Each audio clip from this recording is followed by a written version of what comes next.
dia. Kasih mati. Bunuh dia. Bunuh dia. Salibkan dia. Satu bil.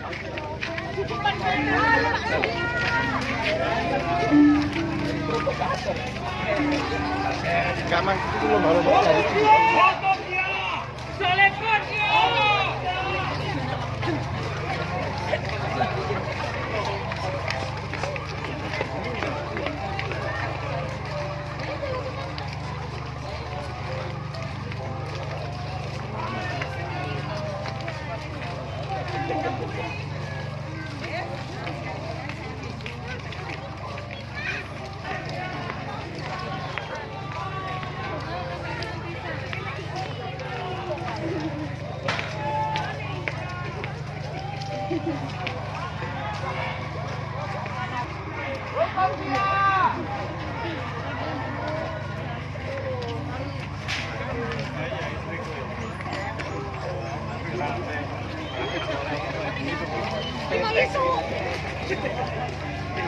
Pak, aku pasang sesuatu loh, Pak.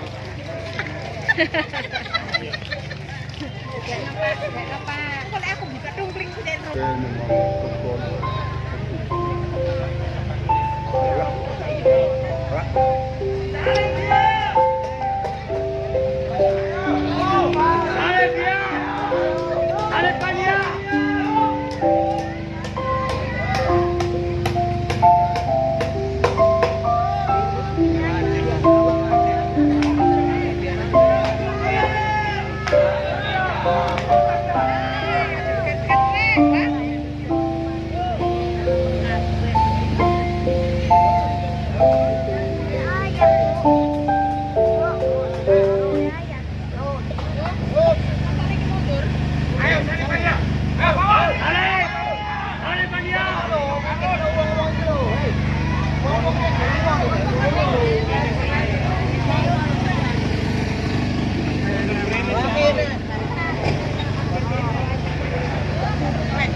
Hukum dia.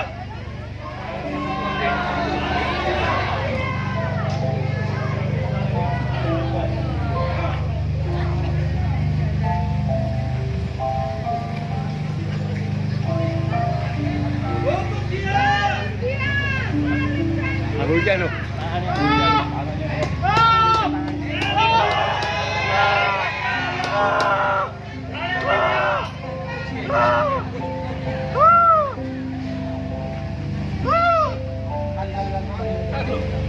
Andreane bisa ditonton.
Mereka pun menyalibkan dia.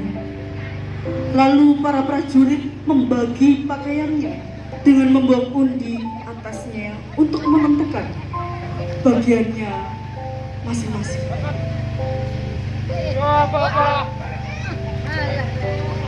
ampunilah mereka.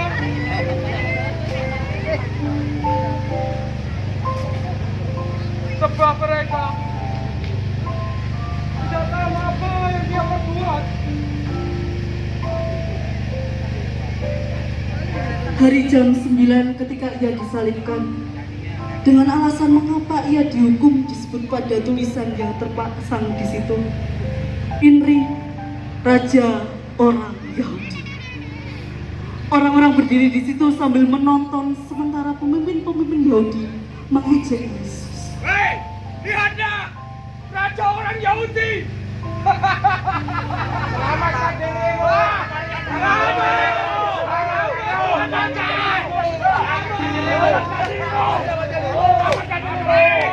Selamatkan dirimu.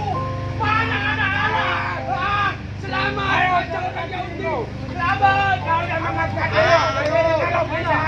kau bisa menyelamatkan orang. Selamatkan dirimu. Kalau tak bisa menyelamatkan dirimu, mana mungkin bisa menyelamatkan kita? Hei, ayo. Pada jam 12 pun kegelapan meliputi seluruh daerah itu dan berlangsung sampai jam 3. Dan pada jam 3 berserulah Yesus dengan suara nyaring. Tolong! Tolong! Lama! Sama tadi! Maka datanglah seorang dengan bunga karang, mencelupkannya ke dalam anggur asam, lalu mencucukkannya pada sebatang bulu dan memberi Yesus minum.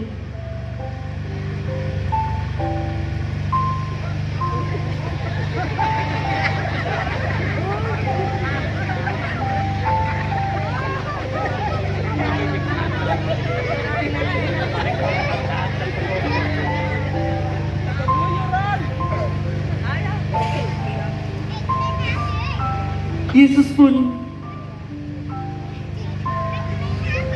mengembuskan nafas akhirnya.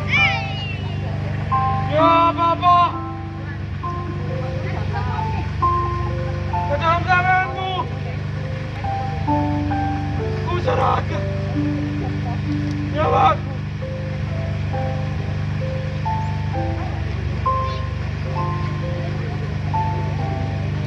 Yohanes 19 ayat 16 sampai 30. Akhirnya Pilatus menyerahkan Yesus kepada mereka untuk disalibkan. Sambil memikul salibnya, ia pergi keluar ke tempat yang bernama Tempat Tengkorak, dalam bahasa Ibrani Golgota. Dan di situ ia disalibkan mereka, dan bersama-sama dengan dia disalibkan juga dua orang lain, sebelah menyebelah, Yesus di tengah-tengah. Dan Pilatus menyuruh memasang juga tulisan di atas kayu salib itu, bunyinya, Yesus orang Nazaret, Raja orang Yahudi. Banyak orang Yahudi yang membaca tulisan itu, sebab tempat di mana Yesus disalibkan letaknya di dekat kota, dan kata-kata itu tertulis dalam bahasa Ibrani, bahasa Latin, dan bahasa Yunani. Maka kata imam-imam kepada orang Yahudi kepada Pilatus, "Jangan engkau menulis raja orang Yahudi, tetapi bahwa ia mengatakan aku adalah raja orang Yahudi." Jawab Pilatus, "Apa yang kutulis tetap tertulis."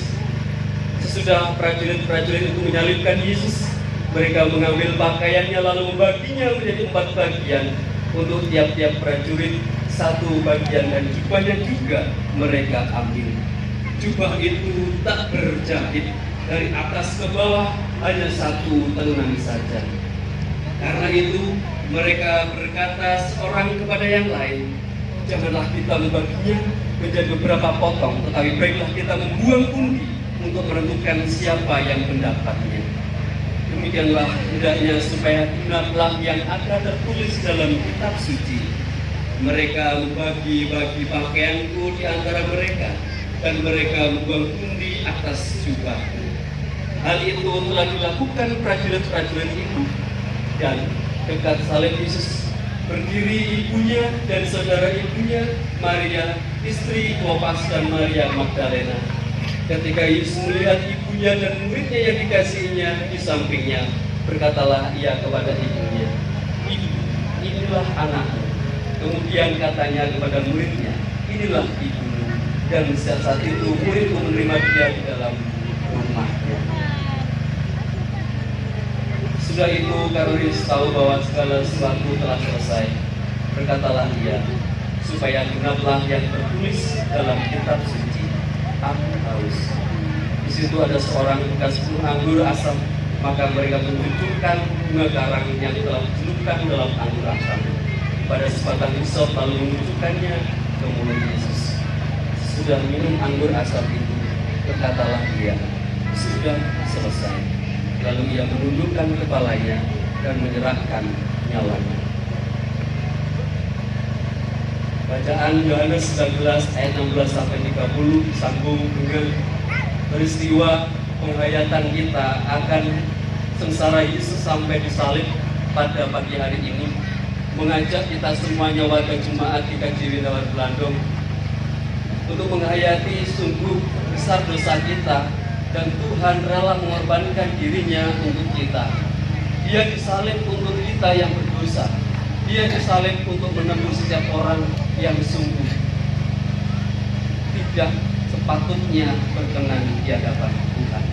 Inilah kita, umat yang telah ditebusnya, dan saat ini mari kita bersama-sama menghayati sengsara Yesus ini sebagai jalan hidup kita, dan kita menerima berkat Tuhan.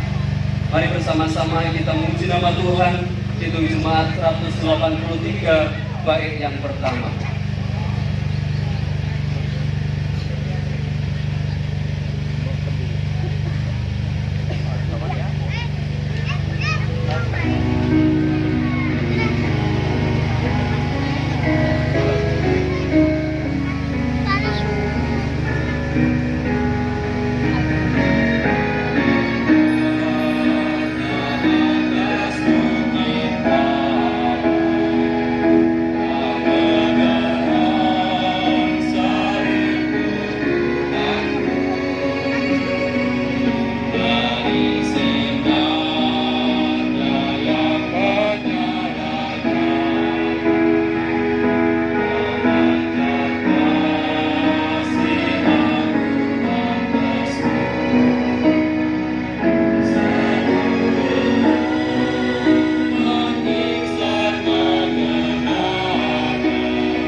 Mari kita berdoa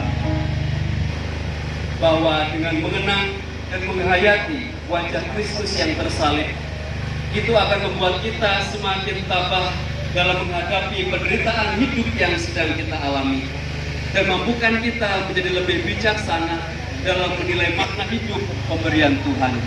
Percayalah bahwa Tuhan senantiasa menguatkan dan menyertai saudara. Sekarang arahkanlah hatimu kepada Tuhan dan terimalah berkat Tuhan. Allah Bapa Sang Sumber Hikmat, Yesus Kristus yang telah berkorban menebus dosa kita semuanya, dan Roh Kudus yang senantiasa ada dalam hidup kita, menyertai membimbing kita untuk menghayati jalan sesaranya dalam hidup setiap hari kita. Amin. Kepadamu puji-pujian, kepadamu puji-pujian.